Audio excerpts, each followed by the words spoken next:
안녕하세요. 여러분, 거친 파도 속에도 숨겨진 비밀이 있다는 사실 알고 계셨나요? 오늘은 제가 해양 무림을 수호하는 벽파진의 무사로서 겪었던 거대한 음모의 시작을 들려드리려고 해요. 그날 통영 해안을 순찰하며 저는 평소와 다른 기운을 감지했어요. 벽파진의 검 이진호, 제 이름이에요. 저는 차가운 바닷바람을 맞으며 익숙한 해안선을 따라 걸었어요. 부서지는 파도 소리가 제 마음을 더 고요하게 만들었죠. 그런데 저 멀리 해양경찰청 순찰선 한 척이 유난히 빠르게 해안을 훑고 있었어요. 뭔가 심상치 않은 일이 벌어지고 있다는 예감이 들었어요. 얼마 지나지 않아 저는 박미란 수사관을 만났어요. 그녀는 언제나처럼 날카로운 눈빛으로 제게 다가왔죠. 박 수사관은 통영해경 소속으로 최근 들어 해상 미립국과 밀수 경계가 최고조에 달했다며 특히 수상한 선박들의 움직임이 잦아졌다고 제게 말해줬어요. 그녀의 목소리에는 분명한 긴장감이 서려 있었답니다. 저는 그녀의 이야기를 들으며 벽파진 본부로 돌아왔어요. 스승님이신 김영감께서는 항상 제가 가장 존경하는 분이셨죠. 김영감께서는 제 표정에서 뭔가 심상치 않음을 읽으셨는지 차를 마시며 나지막이 말씀하셨어요. 오랜 옛날 바다 깊은 곳에 잠든 용의 비늘, 용린이라는 것이 있었지. 그 조각 하나만으로도 강호 전체를 뒤흔들 무기를 만들 수 있다고들 했네. 영감의 눈빛에는 깊이를 알 수 없는 근심이 스쳐 지나가는 듯했어요. 그는 이어서 불길한 징조를 경고하셨어요. 이 해묵은 전설이 다시 강호에 언급되는 건 결코 좋은 신호가 아니네. 저는 스승님의 경고에 심장이 철렁 내려앉는 기분이었어요. 김영감의 말씀대로라면 지금 해상에서 벌어지는 수상한 움직임들이 단순한 밀수가 아닐 수도 있다는 뜻이었죠. 저는 그날 밤 다시 해안으로 나섰어요. 늦은 시간, 달빛조차 없는 어두운 해변을 조심스럽게 살폈답니다. 파도에 밀려온 해초 더미 사이 뭔가 반짝이는 것이 제 눈에 들어왔어요. 자세히 보니 그것은 섬뜩할 정도로 영롱한 빛을 내는 비늘 조각이었어요. 마치 용의 비늘처럼 단단하고 아름다웠죠. 그리고 그 주변에는 제가 익히 알고 있는 해룡방 조직원들이 사용하던 특유의 발자국과 담배꽁초가 흩어져 있었어요. 전설 속 용린의 그림자가 통영 해안에 드리워지기 시작한 거였어요. 제 손에 들린 용린 조각은 섬뜩할 정도로 차가웠어요. 저는 그 조각을 들고 황급히 벽파진 본부로 돌아왔어요. 김영감께서는 제 손에 들린 비늘을 보고 순간 미세하게 눈썹을 찡그리셨어요. 그는 제게 조각을 넘겨받아 자세히 살펴보더니 깊은 한숨을 내쉬었어요. 그의 얼굴에는 감출 수 없는 우려가 번지고 있었죠. 김영감은 조심스럽게 말했어요. 이것은 분명 전설 속 용린의 조각이네. 강인한 기운이 느껴지는군. 이걸 무기재료로 삼는다면 세상의 모든 검이 녹아내릴 정도의 강력한 힘을 가지게 될 걸세. 저는 스승님의 말에 소름이 돋았어요. 해룡방이 정말로 이 전설의 재료를 이용해 무언가 거대한 음모를 꾸미고 있다는 확신이 들었죠. 그때 박미란 수사관으로부터 급한 연락이 왔어요. 해룡방이 통영과 고성 해안선을 따라 비밀 통로를 구축하고 있으며 최근 그 통로를 통해 무언가를 대량으로 운반하고 있다는 정보였어요. 박 수사관은 해룡방이 용린을 이용해 무림 전체의 판도를 뒤흔들 강력한 무기를 만들려 한다는 첩보까지 입수했다고 했어요. 소름 끼치는 내용이었어요. 저는 김영감과 박미란의 도움을 받아 해룡방의 움직임을 추적하기 시작했어요. 며칠 밤낮으로 잠복하고 정보를 모은 끝에 첫 번째 밀수 현장을 찾아냈어요. 어두운 밤, 작은 어선 한 척이 비밀스러운 무드에 정박하는 것이 보였어요. 저는 찰나의 망설임도 없이 그곳으로 향했어요. 해룡방 조직원들은 이미 배에서 용린으로 보이는 상자들을 내리고 있었죠. 제 앞에 나타난 그들은 수십 명에 달했지만 저는 물러설 수 없었어요. 내 놈들, 이진호가 그냥 두지 않는다. 저는 크게 외치며 검을 뽑아 들었어요. 벽파진의 검술은 거침없이 해룡방 조직원들을 휩쓸었죠. 파도가 몰아치는 듯 유려하면서도 강력한 검무가 펼쳐졌어요. 저는 필사의 힘을 다해 그들을 상대했어요. 격렬한 싸움 끝에 저는 간신히 용린의 밀수를 저지하는 데 성공했어요. 상자들을 모두 빼앗고 조직원들을 제압했죠. 하지만 제 목표였던 해룡방의 핵심 인물들은 혼란을 틈타 이미 도주하고 없었어요. 그들의 흔적은 바닷바람에 흩어져 버린 후였죠. 제 손에 들어온 용린 상자는 차갑게 빛나고 있었지만 제 마음은 더욱 불안해졌어요. 이들은 대체 어디로 사라진 걸까요? 그리고 이 용린을 이용해 무엇을 만들려 하는 걸까요? 저는 더 깊은 어둠이 저를 기다리고 있다는 불길한 예감을 지울 수 없었어요. 제 손에 들어온 용린 상자는 차갑게 빛나고 있었지만 제 마음은 더욱 불안해졌어요. 이들은 대체 어디로 사라진 걸까요? 그리고 이 용린을 이용해 무엇을 만들려 하는 걸까요? 저는 더 깊은 어둠이 저를 기다리고 있다는 불길한 예감을 지울 수 없었어요. 며칠 밤낮으로 용린 밀수 현장에서 확보한 증거들을 분석했어요. 해룡방 조직원들이 사용했던 배의 흔적, 그리고 그들이 주고받던 암호 같은 통신 기록들이 단서가 되었죠. 저는 이 모든 파편들을 조합하며 해룡방의 비밀 통로가 통영이 아닌 고성해안 어딘가에 있을 거라는 확신을 가지게 되었어요. 그때 통영 해양경찰청의 젊은 수사관 박미란 씨에게 연락했어요. 그녀는 제 추측에 귀를 기울이며 신중하게 정보를 검토해 주었죠. 이진호 씨, 제가 해양경찰청의 레이더망을 다시 돌려봤어요. 일반적인 배로는 접근하기 어려운 해안 동굴 몇 군데가 수상하게 잡히지 않고 있어요. 아마도 해룡방의 은신처일 가능성이 높아요. 그녀의 말은 제 확신의 날개를 달아주는 듯했어요. 저는 곧바로 김영감께 이 사실을 보고했어요. 김영감은 제 이야기를 듣고 잠시 눈을 감더니 고개를 끄덕였어요. 고성해안 그곳은 예로부터 벽파진과 해룡방이 수없이 격돌했던 격전지였네. 방심해서는 안 될 거야. 우리는 다음날 새벽 인적이 드문 고성해안으로 향했어요. 파도가 부서지는 소리만이 우리를 맞이했어요. 박미란 씨가 알려준 좌표를 따라 해안 동굴을 탐색하던 중이었어요. 거대한 바위 절벽 아래 파도가 밀려드는 입구를 발견했어요. 어두컴컴한 동굴 안으로 발을 들이자마자 날카로운 쇠붙이가 제 머리 위로 떨어졌어요. 아슬아슬하게 피했지만 곧바로 사방에서 암기가 날아들었어요. 해룡방의 교묘한 함정이었죠. 김영감께서는 저를 보호하며 노련하게 암기들을 쳐냈어요. 진호야, 침착하게 대응하거라. 저는 스승님의 조언에 따라 벽파진의 검수를 펼치며 함정을 빠져나왔어요. 하지만 그 순간 동굴 깊은 곳에서 거친 발걸음 소리가 들려왔어요. 수십 명의 해룡방 조직원들이 어둠 속에서 나타났어요. 그들의 눈빛은 살기로 가득했어요. 그들의 세력이 생각보다 훨씬 막강하다는 것을 깨달았을 때 제 심장은 얼어붙는 듯했어요. 과연 우리는 이 위기에서 벗어날 수 있을까요? 우리는 간신히 해룡방 조직원들의 포위망을 뚫고 동굴 밖으로 탈출했어요. 김영감께서는 거친 숨을 몰아쉬면서도 제 어깨를 다독여 주셨어요. 잘했다. 진호야, 이 정도로 밀고 들어올 줄은 몰랐군. 해룡방의 세력이 예전보다 훨씬 강해진 모양이네. 스승님의 얼굴에는 깊은 우려가 스쳐 지나갔어요. 하지만 위기는 여기서 끝나지 않았어요. 동굴을 벗어나기 직전 저는 벽 한쪽에 새겨진 희미한 흔적을 발견했어요. 손으로 바위의 울퉁불퉁한 표면을 더듬자 작은 틈새가 만져졌어요. 틈새 안쪽에는 돌에 눌러쓴 듯한 쪽지가 있었죠. 조심스럽게 꺼내 펼쳐보니 그곳에는 벽파진 무사만이 알 수 있는 오래된 암호가 적혀 있었어요. 제 눈이 크게 뜨였어요. 이 암호는 벽파진의 최고 기밀사항이었어요. 외부인은 물론 어지간한 내부 무사들도 알 수 없는 내용이었죠. 저는 온몸에 소름이 돋는 것을 느꼈어요. 해룡방의 소굴에서 벽파진의 암호가 발견되다니, 이것은 벽파진 내부에 해룡방의 첩자가 있다는 충격적인 증거였어요. 제 머릿속은 복잡한 생각으로 가득 찼어요. 누구를 믿어야 하는 걸까요? 제 심장은 걷잡을 수 없이 흔들렸어요. 저는 떨리는 손으로 쪽지를 김영감께 건넸어요. 스승님은 쪽지를 읽고도 놀란 기색 없이 침착하게 고개를 끄덕였어요. 그의 얼굴에는 어떤 감정도 익히지 않았죠. 결국 이런 날이 오는군. 하지만 이 또한 기회가 될 수 있네. 김영감의 목소리는 평소보다 낮게 깔려 있었어요. 김영감은 제게 냉정하게 말했어요. 이 첩자를 역이용해야 한다. 해룡방의 본거지가 어디인지, 그들이 용린으로 무엇을 하려 하는지 알아낼 절호의 기회다. 진호야, 너는 이 첩자를 미끼로 삼아 해룡방의 진짜 계획을 알아내야 해. 저는 스승님의 말에 의심을 품지 않을 수 없었어요.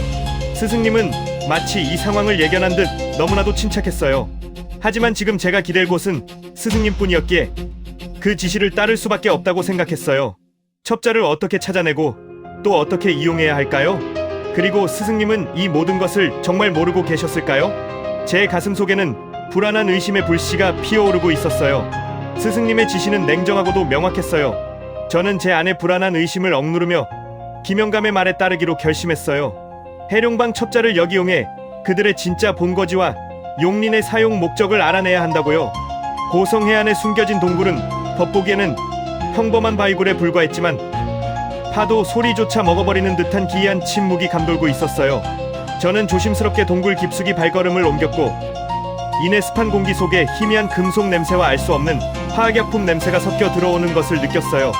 동굴 깊은 곳에서 거대한 철문이 제 앞을 가로막았고 겨우 문을 열고 들어서자 눈앞에는 상상조차 할 수 없었던 광경이 펼쳐졌어요. 제 눈앞에는 붉은 빛을 띠는 용린 원석이 산더미처럼 쌓여 있었고 정교한 기계들이 굉음을 내며 용린을 가공하고 있었어요. 이곳이 바로 해룡방의 비밀 연구 시설이었던 거죠. 그 순간 갑자기 사방에서 해룡방 조직원들이 제게 달려들었어요. 그들은 마치 제가 이곳에 올 것을 알고 있었다는 듯 완벽하게 매복하고 있었어요. 저는 정신이 아득해지는 것을 느꼈어요. 첩자가 저를 이곳으로 유인한 거였어요. 하지만 누구일까요? 아니, 설마 제 머릿속에 선방처럼 한 가지 생각이 스쳐 지나갔어요. 바로 그때 동굴 입구에서 한 사람이 걸어 들어왔어요. 저는 그 얼굴을 보고 온몸에 피가 식는 듯한 충격에 휩싸였어요. 그가 바로 김영감이었으니까요. 스승님은 제게 다가와 얼굴에 썼던 가면을 벗어 던졌어요. 그의 얼굴에는 이전에는 볼 수 없었던 냉혹하고 비릿한 미소가 번지고 있었어요. 드디어 여기까지 오는군. 진호야, 내가 이렇게 쉽게 걸려들 줄이야. 김영감의 목소리는 더 이상 인자한 스승의 목소리가 아니었어요. 차갑고 비웃는 듯한 그 목소리는 해룡방의 첩자, 아니 해룡방의 실질적인 인자임을 스스로 드러내는 증거였어요. 제 눈앞의 현실은 너무나 참담했어요. 가장 믿었던 스승의 배신이라니. 저는 충격과 절망 속에서 그 자리에 얼어붙고 말았어요. 김영감은 싸늘하게 웃으며 제게 다가왔어요. 순순히 잡혀주는 게 좋을 거다. 어차피 넌 내 손바닥 아니니. 저는 스승의 입에서 나오는 그 잔인한 말에 배신감과 분노가 들끓어 올랐어요. 하지만 이대로 당할 수는 없었어요. 온몸에 흐르는 내공을 끌어모아 필사적인 반격을 시작했어요. 저는 벽파진의 검수를 최대한 활용하여 해룡방 조직원들을 밀어붙였어요. 김영감은 여유로운 표정으로 저를 비웃었지만 저는 그 틈을 노려 용린가공 시설의 핵심부를 향해 검을 휘둘렀어요. 굉음과 함께 기계들이 파괴되기 시작했고 연구시설은 순식간에 아수라장으로 변했어요. 혼란 속에서 저는 가까스로 동굴 밖으로 탈출했어요. 부서진 시설에서 뿜어져 나오는 짙은 연기 속에서 저는 섬뜩한 진실을 목격했어요. 용린가공 과정에서 발생하는 치명적인 독기가 주변을 오염시키고 있었던 거죠. 해룡방이 만들려는 무기가 단순히 강한 것이 아니라 모든 것을 파괴하고 오염시키는 재앙임을 깨달았어요. 스승님의 배신보다도 이 위험한 진실이 제 심장을 더욱 무겁게 짓눌렀어요. 숨을 헐떡이며 동굴을 빠져나온 저는 이제 홀로 남았다는 사실을 직시했어요. 김영감의 배신, 해룡방의 무시무시한 계획이 모든 것을 막아낼 사람은 저밖에 없다고 생각했어요. 저는 망설이지 않고 박미란에게 연락했어요. 떨리는 목소리로 제가 겪은 모든 일, 김영감의 배신과 해룡방의 위험한 계획에 대해 자세히 설명했어요. 박미란은 한동안 말이 없었지만 이내 침착한 목소리로 말했어요. 제가 해룡방의 본거지를 찾아낼 마지막 단서를 찾도록 돕겠다고요. 이제 저는 박미란의 도움을 받아 배신한 스승과 해룡방의 동료에게 복수하고 용린으로 세상을 파멸시키려는 그들의 야망을 막기 위한 위험한 추격을 시작해야 했어요. 과연 저는 이 모든 것을 혼자 감당할 수 있을까요? 제 앞에는 상상할 수 없는 고난과 시련이 기다리고 있었어요. 박미란에게 상황을 설명하고 나서 저는 한숨을 돌릴 수 있었어요. 제 이야기를 들은 그녀는 잠시 생각에 잠기는 듯했어요. 이내 그녀는 제가 제공한 파괴된 시설의 잔해 데이터와 그녀의 해양경찰 정보망을 총동원해 해룡방의 본거지를 추적하기 시작했어요.